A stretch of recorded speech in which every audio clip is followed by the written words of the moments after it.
नमस्कार मंडळी, जय महाराष्ट्र. आत्ताच्या घडीची सर्वात मोठी बातमी समोर येत आहे.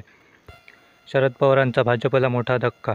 हा नेता लवकरच करणार शरद पवारांच्या पक्षात पक्षप्रवेश. महाराष्ट्राच्या राजकारणात एक मोठी बातमी समोर आली आहे.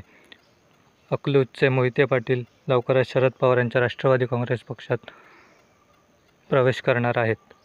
राज्याचे माजी उपमुख्यमंत्री विजयसिंह मोहिते पाटील यांचे बंधू जयसिंह मोहिते पाटील यांनी याबाबतची माहिती दिली आहे.